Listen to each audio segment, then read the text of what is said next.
us to discuss clinical leadership and community empowerment, improving access, experience and outcomes, please welcome to the stage our speakers and session chair, Marie Gabriel.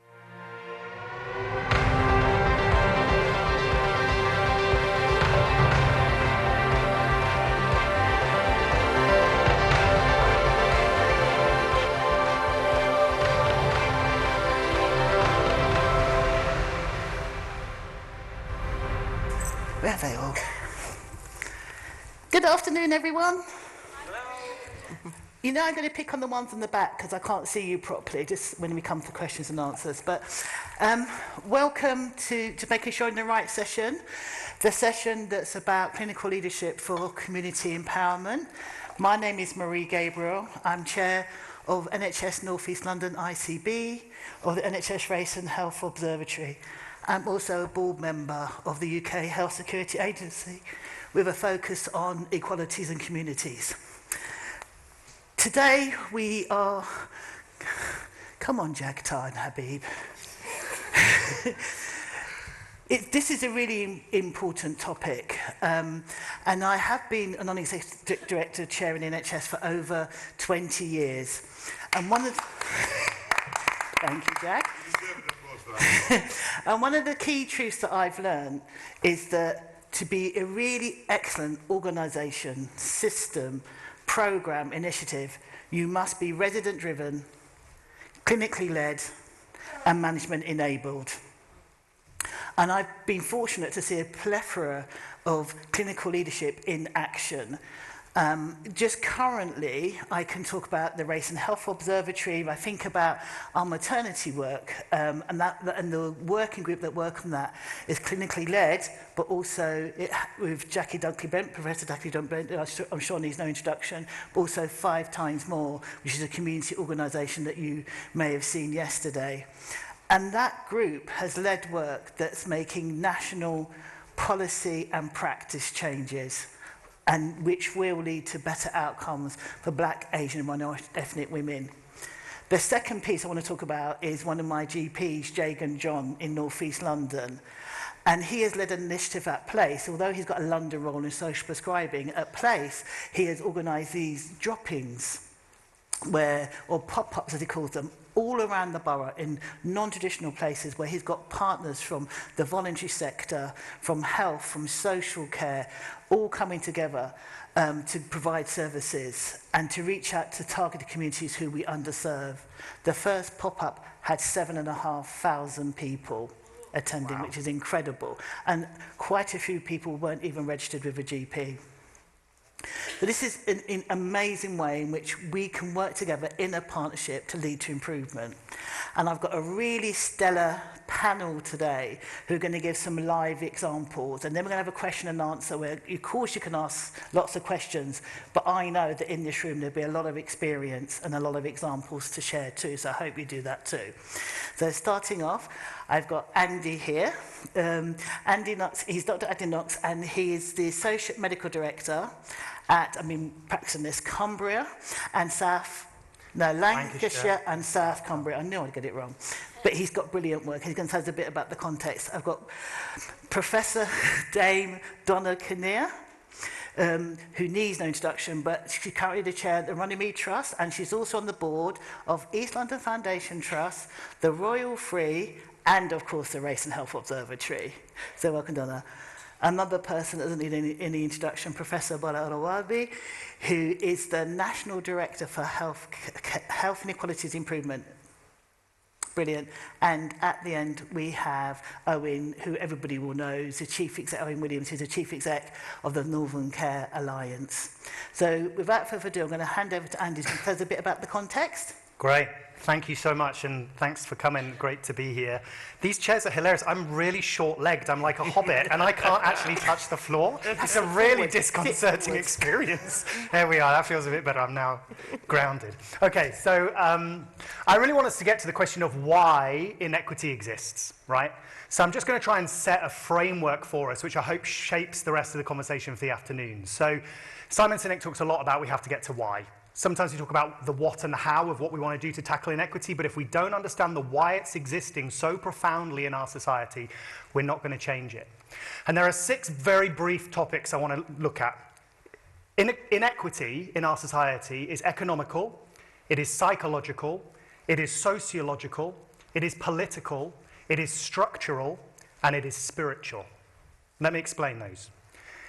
It is economical.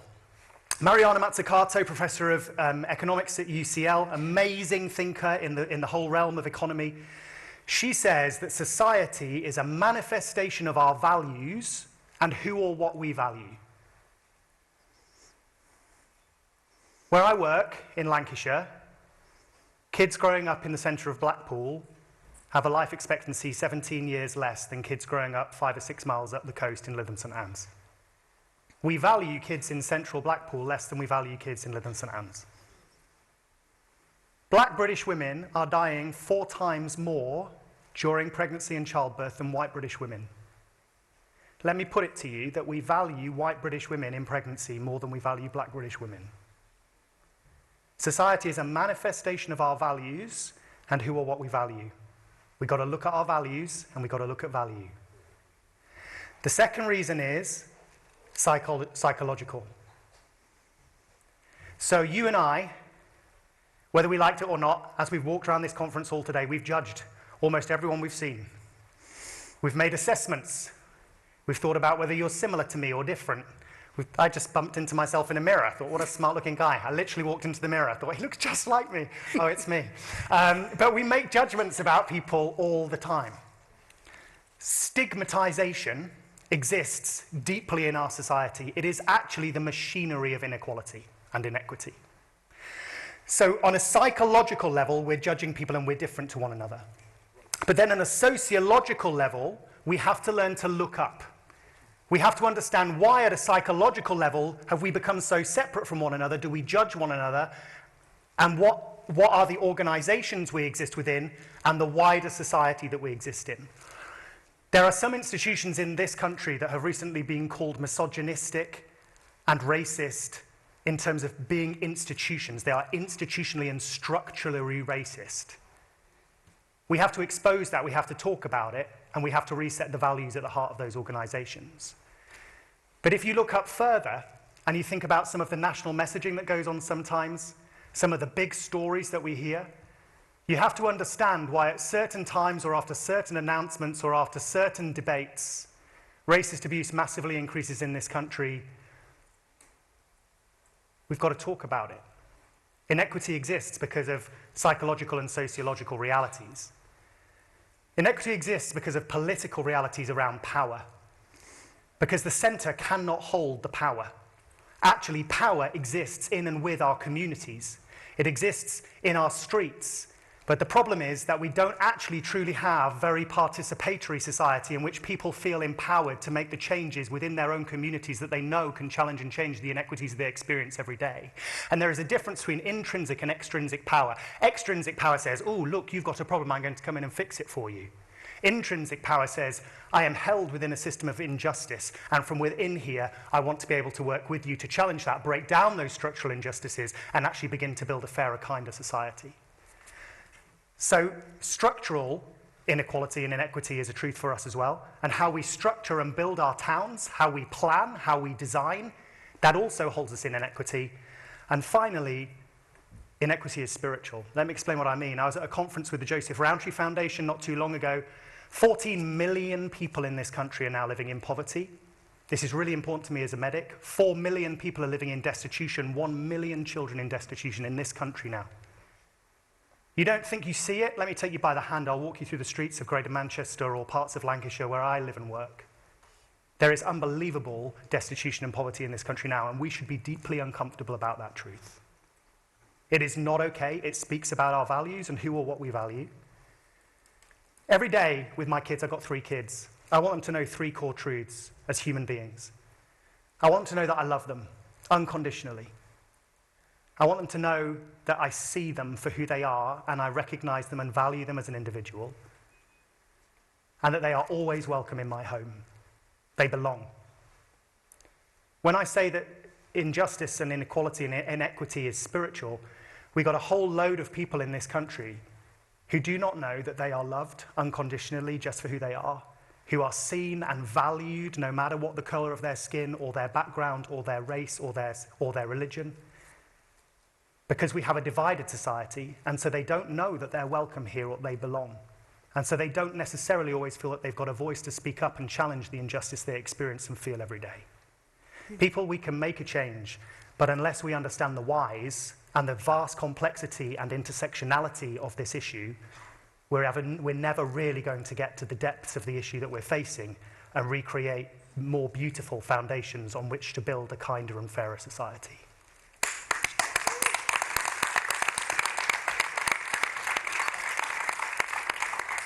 Don, it'd be really interesting to hear from you about how you can work productively and positively with communities. Okay, so as Andy was speaking, I mean, I'm even more challenged because I'm only 5 foot, but one of the things I was thinking, I'm a public health nurse by background, but I'm a nurse, and you know, I always valued my nursing education because it taught me, I understood what was wrong with the patient, I knew what my role was in terms of helping them get better.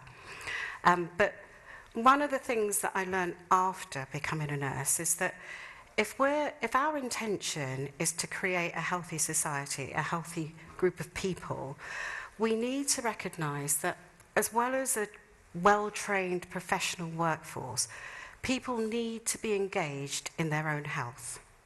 So no matter how much as I stand in with you, alongside you, no matter how much knowledge that I have, we do nothing good without engaging our patients and the communities. We need them to contribute and be co-producers with us. And I really hate that word because actually I think we need to put them in charge of their health. Mm-hmm.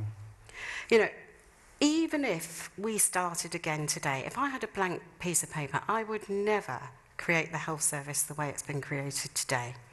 And I was in a session earlier, and I think it's Carol was in here, and I was thinking we would never have, you know, we were always doing this bit about community services, primary care, and yet we know most of the money is sitting in the acutes. And that is because of what we value.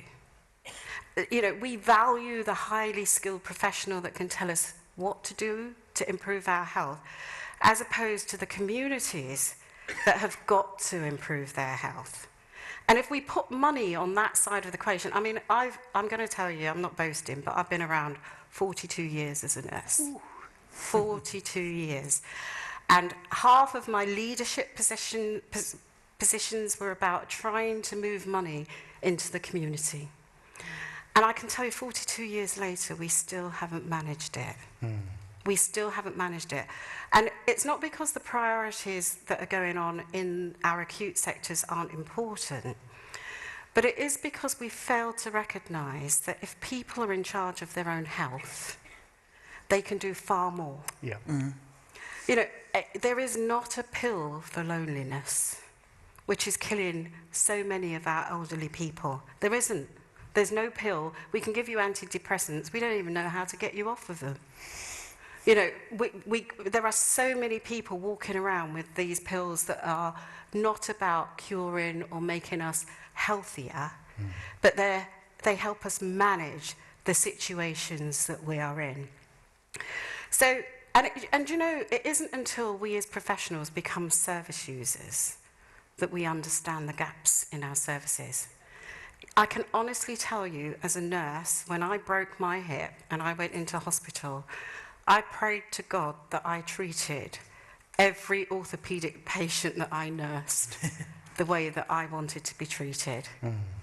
Because it isn't until you're lying on the other side that you truly see the extensive gaps that we have. It isn't until you're on the other side that you recognise the importance of kindness and compassion.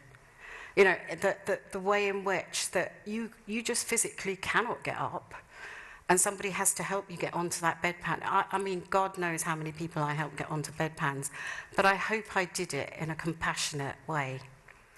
And when I say that, I can remember being director of commissioning, and this must have been, I don't know, early 2000s. And you know what it's like, the money's a problem, I've got to get services out into the community. And it was a patient that came to me and she said to me, if you want to save money, Dawn, she also was a health professional, she said, why are we keeping, women that have had breast issues, breast cancer, why are we keeping them in hospital for 7 days? And I thought, oh, wow, I've never had breast surgery, so it wouldn't have entered my head. But she said, you sit us in a hospital and we're watching things go on and we're there for 7 days because you put a stupid drain in that I can't go home and look after my children with. And I thought, oh, well, that's a good idea. So I went into a hospital and I called all the clinicians together and I said, is there any possibility that we could get women home to their families post breast surgery without in a day? They said, we could do better than that, Dawn. We can get them home the same day. And that really was how we got same day breast surgery. Now, no one will ever tell you how that happened, but when we got when it was patient-led and the clinicians matched what the patients wanted, we could deliver a service that suited a community of people. Brilliant. And this morning I was thinking about all the various comorbidities that we have and the way in which we do these patient pathways, and they're all singular. I might have cardiovascular and diabetes, but I go down 2 different pathways. And we have got to get better as service providers, as clinicians, about how we don't single out single issues when actually as an individual I'm dealing with multiple issues. And I know you're moving, so I'm going to stop there. Thank you so much. Bola, you have this amazing national role as a director for healthcare inequality improvement, but you're also GP. But I'll be really interested about how you think clinical leaders should be leading at board level within organisations or systems or nationally. Thank you, Marie, and hi, everyone. Thanks for choosing to be here. I'm going to reflect on what I learned because, the pandemic is not that long in the distant memory. We're still emerging, actually, in many ways from it. And I had the opportunity of working both at the level of being a GP in my little village surgery in the northeast of Derbyshire, but also being part of the conversation in NHS England, and also part of the discussions with the Department of Health about our response to the COVID-19 pandemic. And one of the things that I noticed as we ran different focus groups, especially around the vaccines, is how frank people were prepared to be with me. I noticed that when we had these focus groups and I came along, there was a difference in the conversation in terms of how forthright people were, how candid people were about how they really felt about what we were doing. And I think that observation was not just mine. A lot of people started to say that trust itself is a social determinant of health. And that's something I learned about the trust that people invest in clinicians and therefore clinical leadership. And if you look at the various surveys that get done, despite everything that has happened, you still see that clinicians come right up in terms of the groups in society that the public trust. And that says something to me what is our responsibility then as clinicians for the trust that is invested in us by our patients and the public? And I think it's on 3 levels. Number 1, what happens at that patient interface? What happens in the individual patient interactions that I have at Cresswell? And how am I justifying the trust that the patients have in me. For example, do I see the patient turning up again because their COPD is bad again? Do I see them as a heart sink and just give them antibiotics and steroids and pack them off on their way? Or do I recognize that the reason why their chest keeps being bad is because they live in a moldy, damp home? And that simply prescribing antibiotics and steroids is a band-aid that isn't going to fix their lives. And do I make it my job to then reach out to those who can help them? Because I can. I happen to be in a position of privilege to be able to call upon the social prescriber link worker and other community workers and the voluntary sector and say, patient X has been in A&E this number of times this year. They've had this many antibiotics. I need you to look at their home.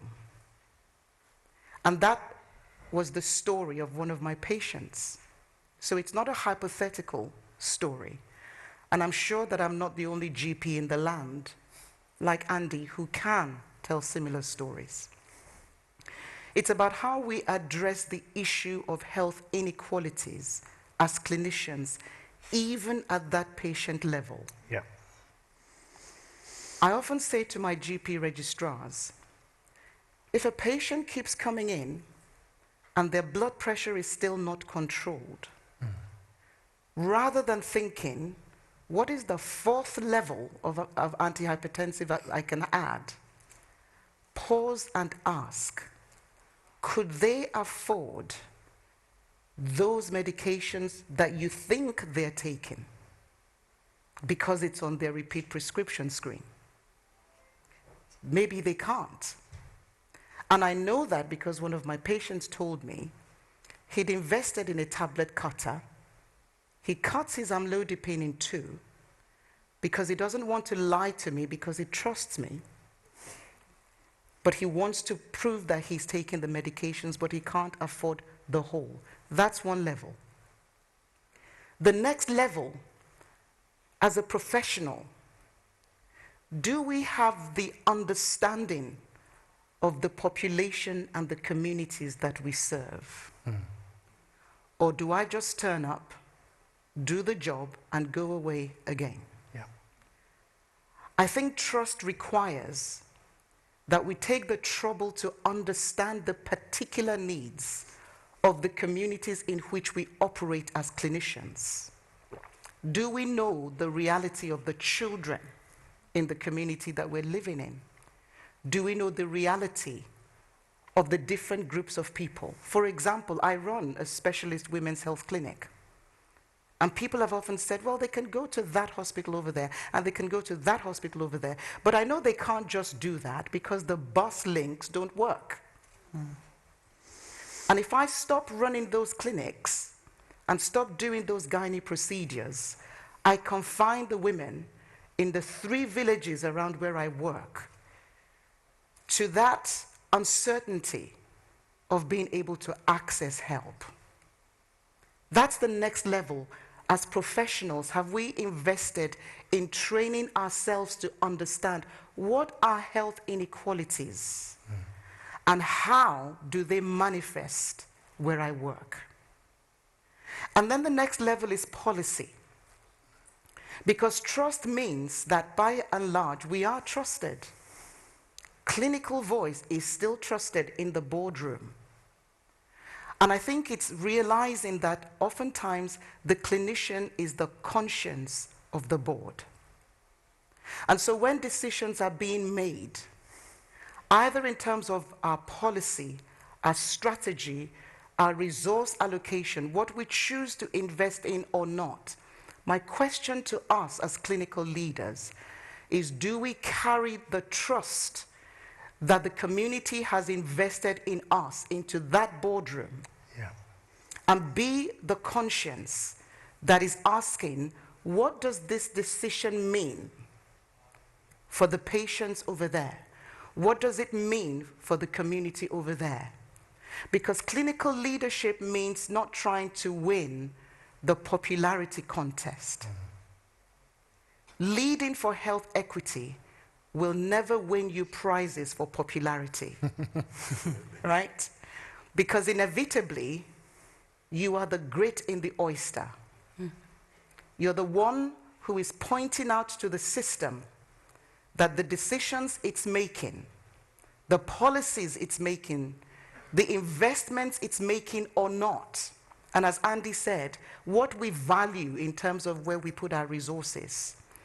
I believe that one of the ways we can demonstrate our worthiness of the trust that people have reposited and invested in us is to be the conscience of the board. Yeah. And I think it's only when we do all of that at the patient level, at the professional level, at the policy level, that is when the vision that we've set out, Yes. exceptional quality healthcare for all, by ensuring equitable access, excellent experience, and optimal outcomes, that will only happen to the extent that clinical leadership justifies the trust that has been deposited in it. Very good. Thank you.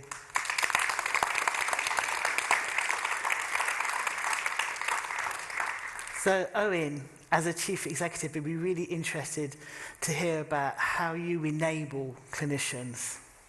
Okay, I'm reminded as I'm following this lot, I'm reminded of me, my late mother, who was Jamaican, and she would just say, "True that." So I could just answer it like that, but I won't.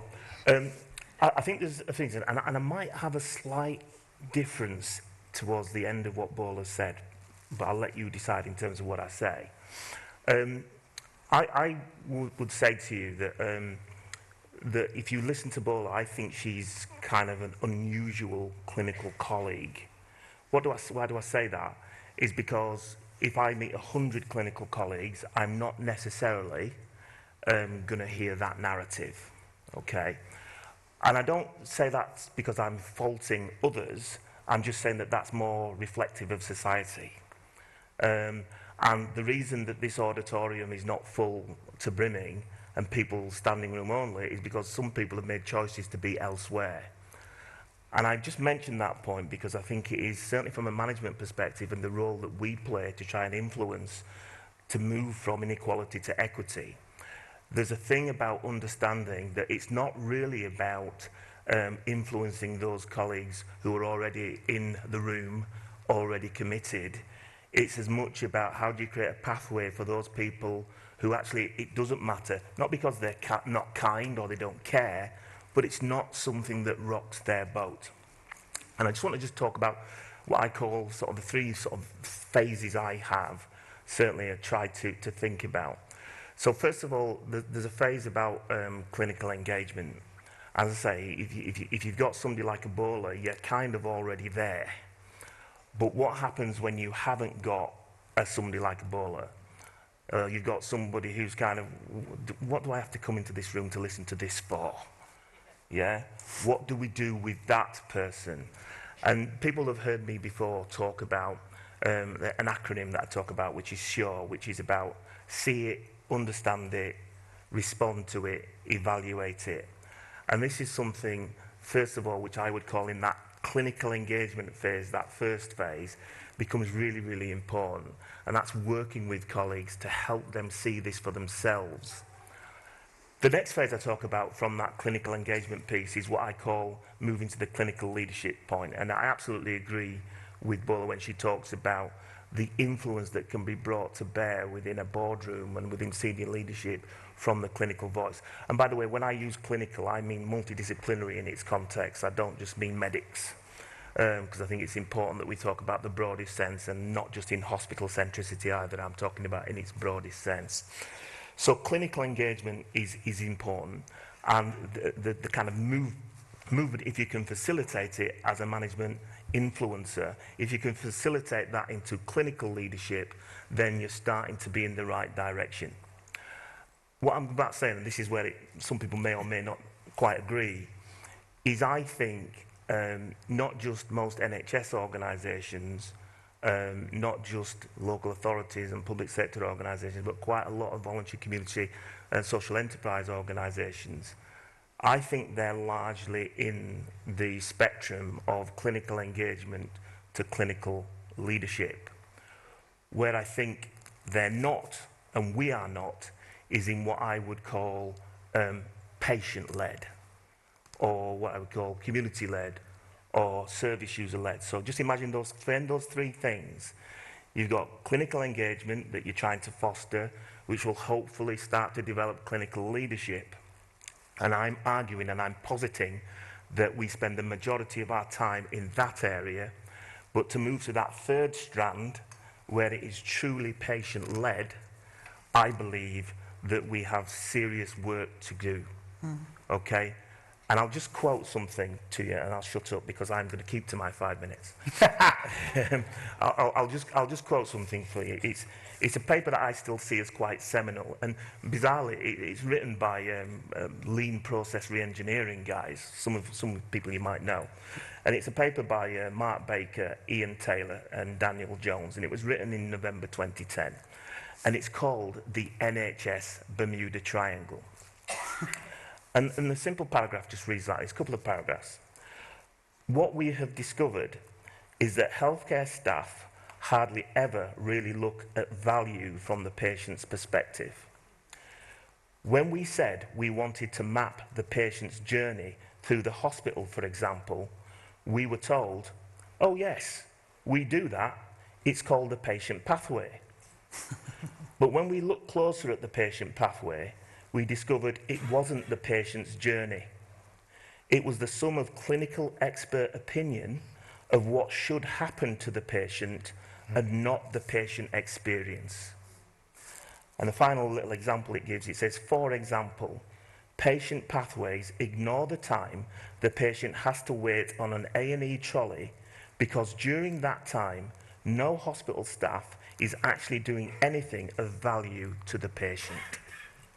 So I would just say that from a management perspective, I think we have made progress around the clinical engagement piece on this. I think we can talk about the clinical leadership that sits within that space. I think we've work to do in respect of management influencing the movement to community, patient, service user led. And I hope I've just given some example of why I would say that. Brilliant.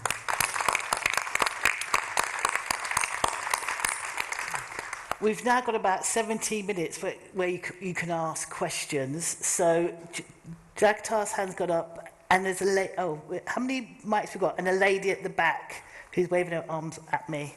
So Jagtar's at the front, and I've seen you.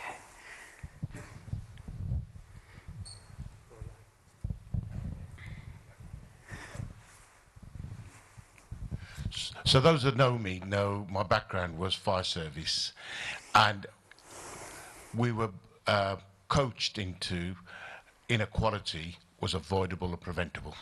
So fire deaths were avoidable and preventable. And partnership and collaboration could only be achieved in reducing those deaths by working with many organizations. But later on, data told us that not only were inequalities in fire, but there was also inequalities in road traffic accidents. But we tried to deny that, to say it's not our job is fire service.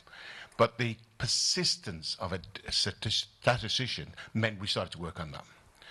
So that's brought me to the NHS.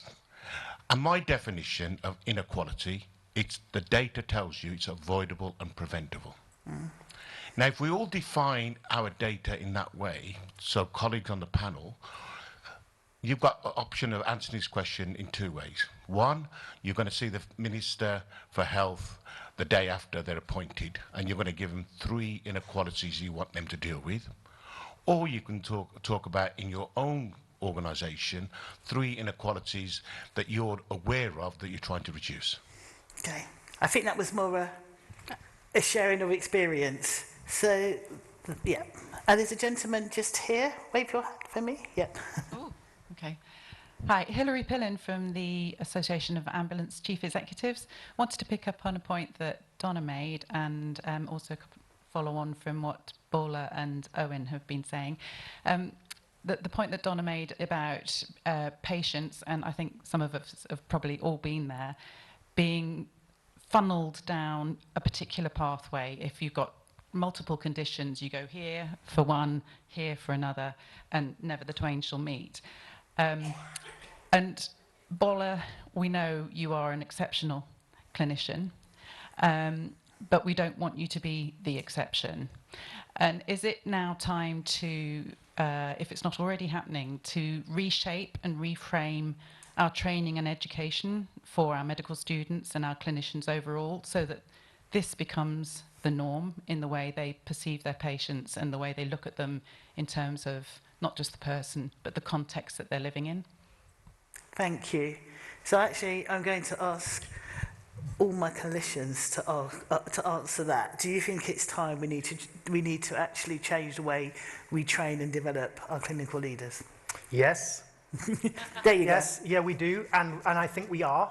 So I teach sociology and health in 2 medical schools, and I teach a module on poverty and health.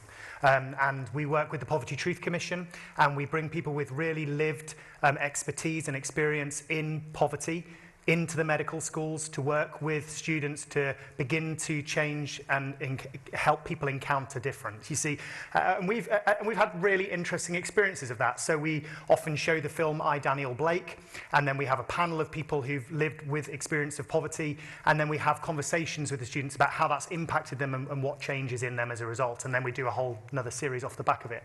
And what's fascinating is we've had students say to us, we've had students in tears saying, I went to private school, I live in a really lovely rural suburb, I literally had no idea that this existed in England. And the thing is that unless we encounter difference, unless we encounter people who are not like us, we are never changed.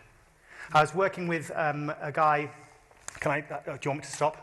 I can stop. 4 seconds. I can't do it in 4 seconds.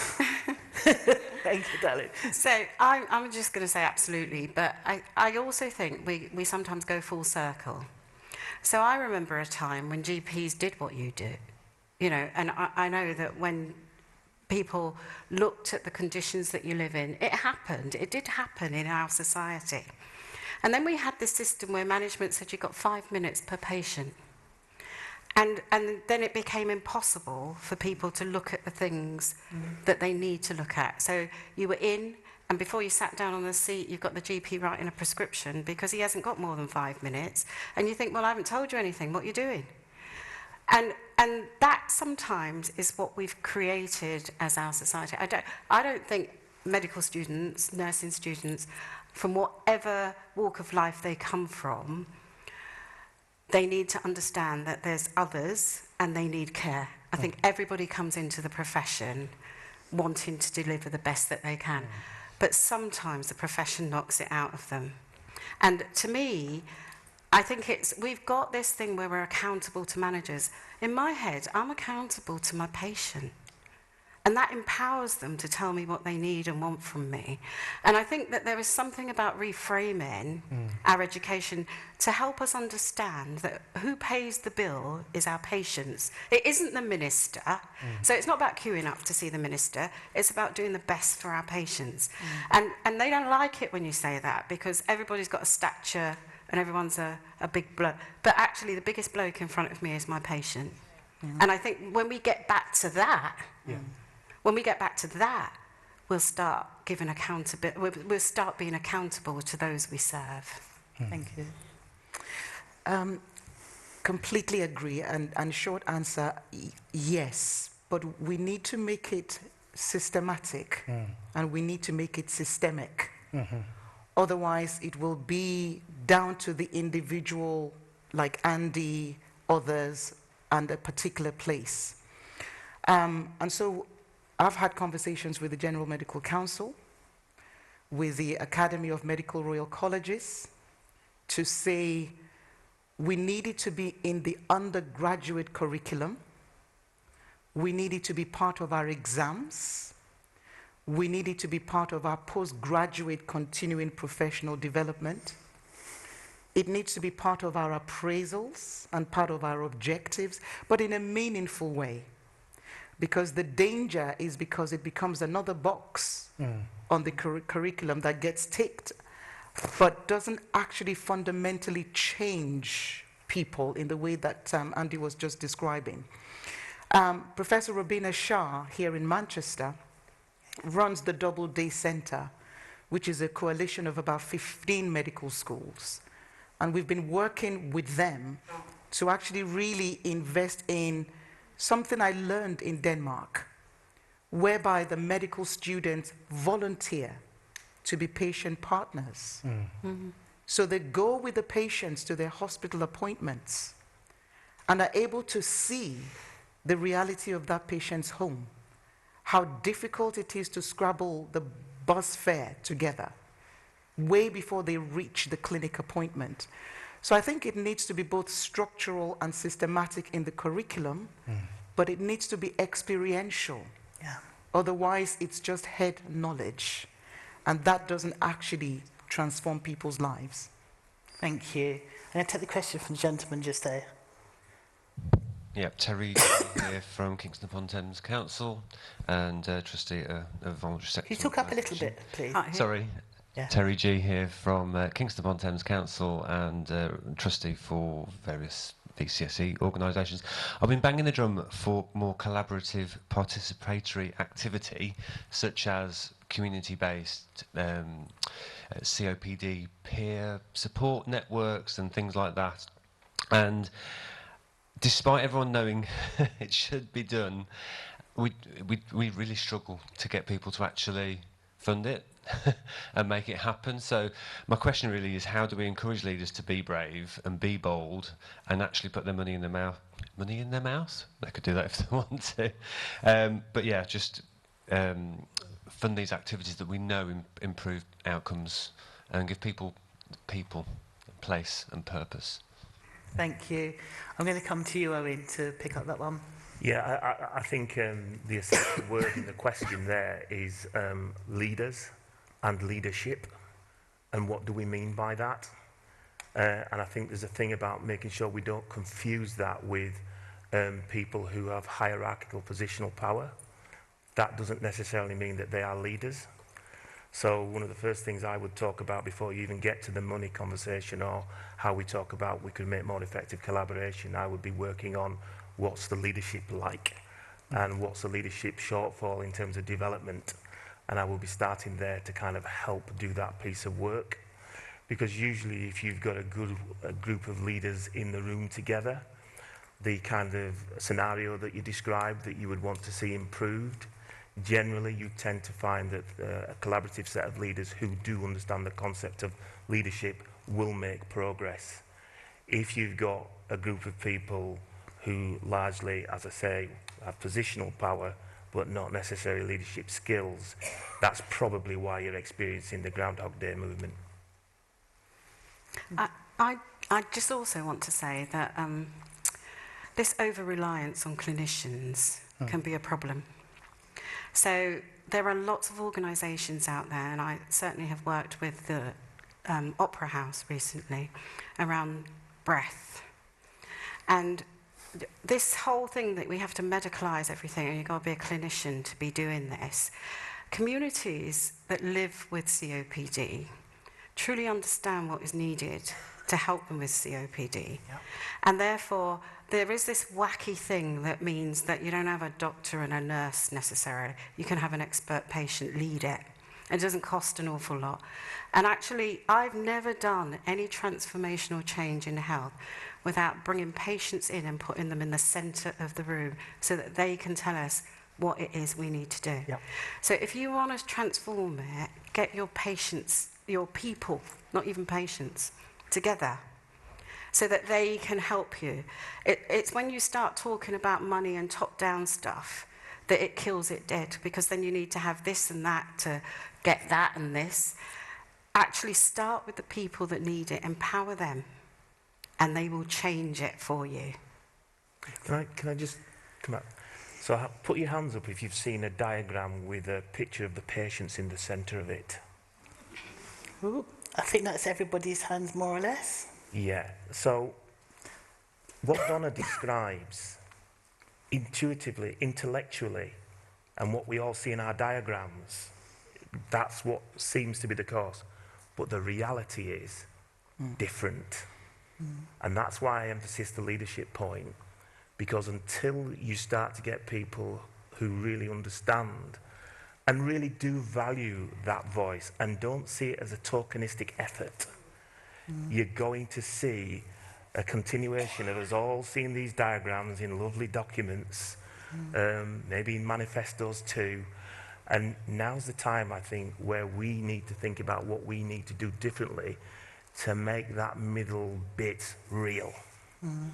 It's quite interesting. So from East London Foundation Trust, which is where I chaired before, they've got a real rights-based approach. So it's like how you actually perceive the people you're working with. So equal partners are a rights-based approach, and that's where I started to form the idea. Actually, this is, you know, resident because it's people. We don't say services or patients, people-led. And actually, they have a whole set of success measures that have been developed both across now ELFT and NELFT. I'm looking at Eileen, who's the joint chair, that actually determine what is success. And they're very different measures from what you have in the NHS.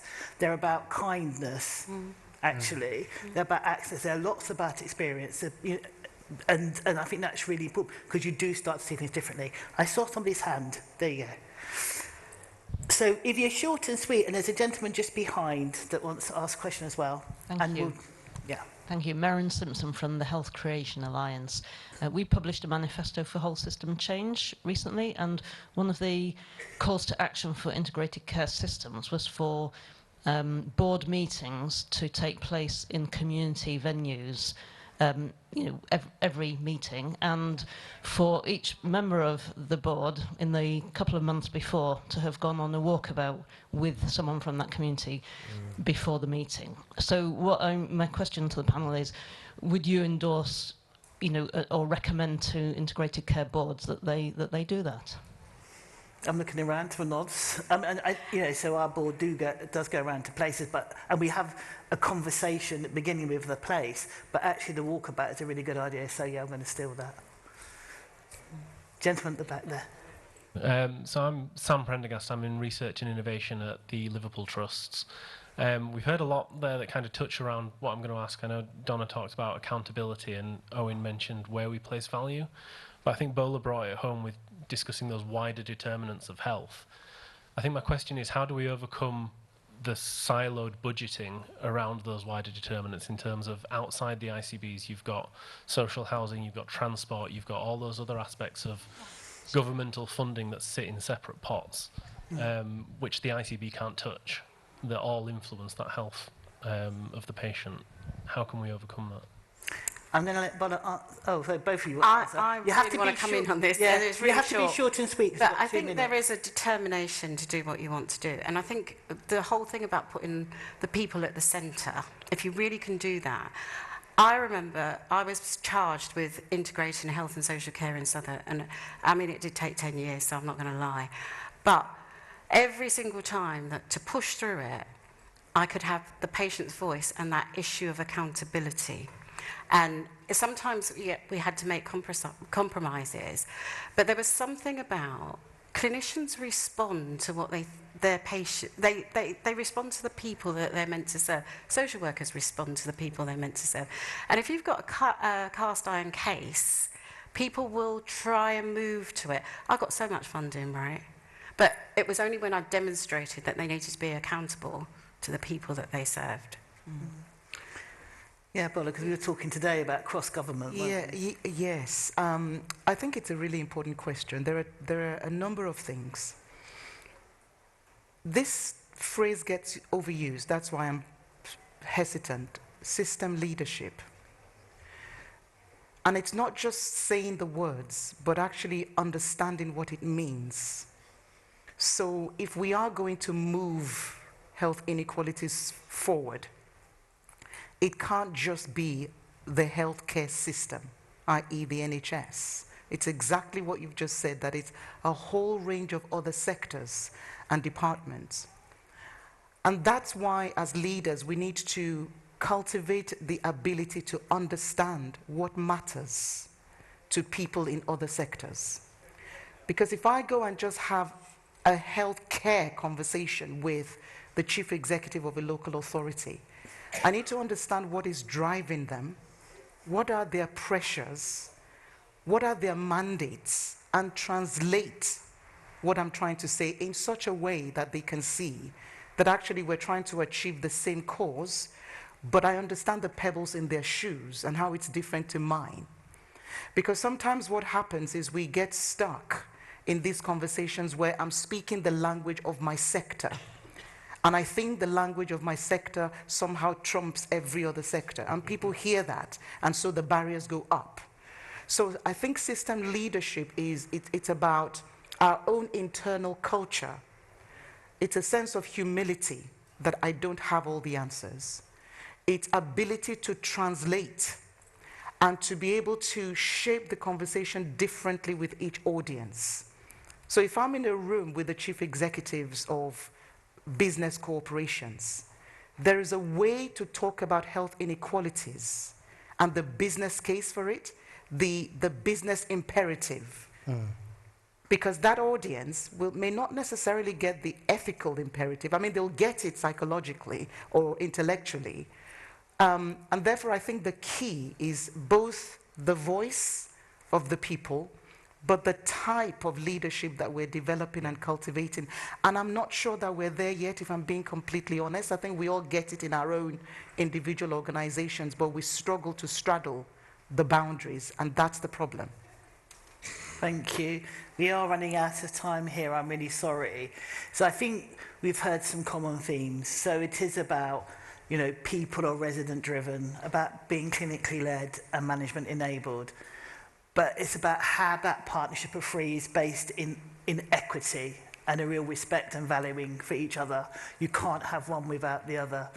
I think it's been really clear that it's got to be, as I think in your words, systematic and systemic, and it has to go from the beginning to the end for people that are involved. And I actually think for each of those partners it's really important.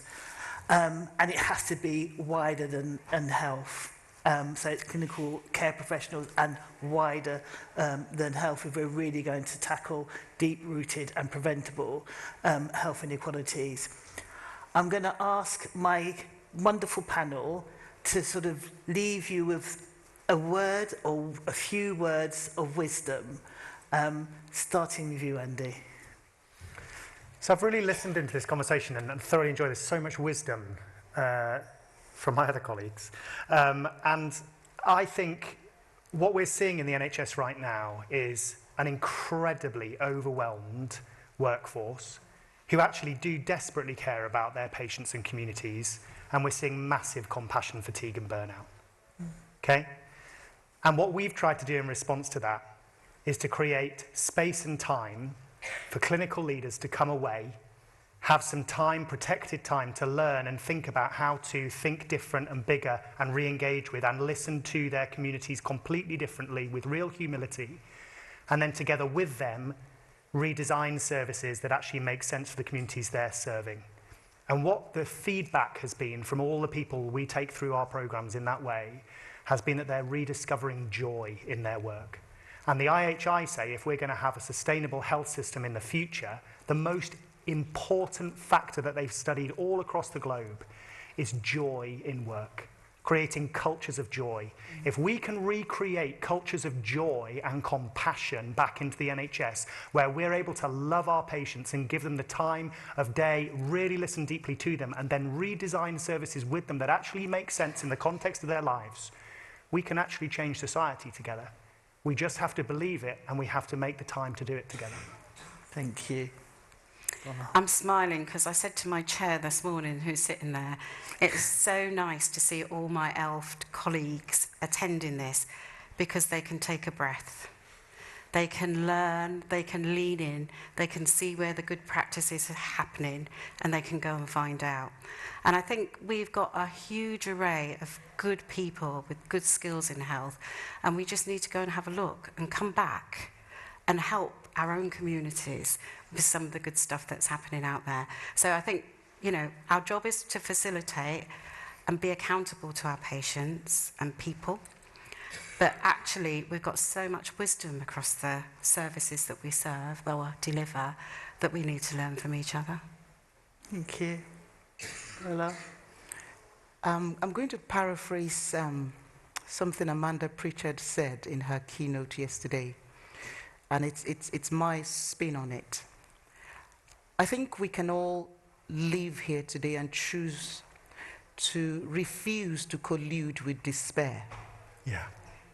I think there's something about when we talk about health inequalities, the job of leadership is to be purveyors of hope. Yes. Leaders must instill hope, however difficult the circumstances. So I hope you all make an intentional choice to be purveyors of hope and refuse the collusion of despair. Brilliant. Thank you.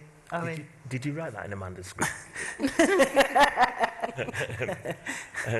It's funny because my chair's sat in the audience, Professor Eileen Fairhurst, and she did my appraisal yesterday. She still wants me to come back, which is great.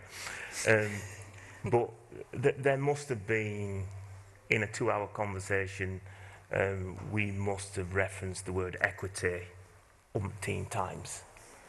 And I would say, let's make sure we keep the conversation alive. But I first interacted with Bola, it was just on, when the pandemic, and we were brought together for the national team and to do some work around health inequalities. And I was really, really, really worried. I am a lot less worried now. I think there is a grand coalition out there. We are a part of it. And I think it's not just sort of optimism for the sake of optimism. And this is not about politics either. We can really make a difference, and I would urge you to keep at it. Brilliant, thank you. Amazing panel, so much wisdom, but also thank you because within the room itself, you were sharing best practice examples, and I've already got one to take back to my ranch already. So thank you so much for that. If you could thank my panel in the normal way.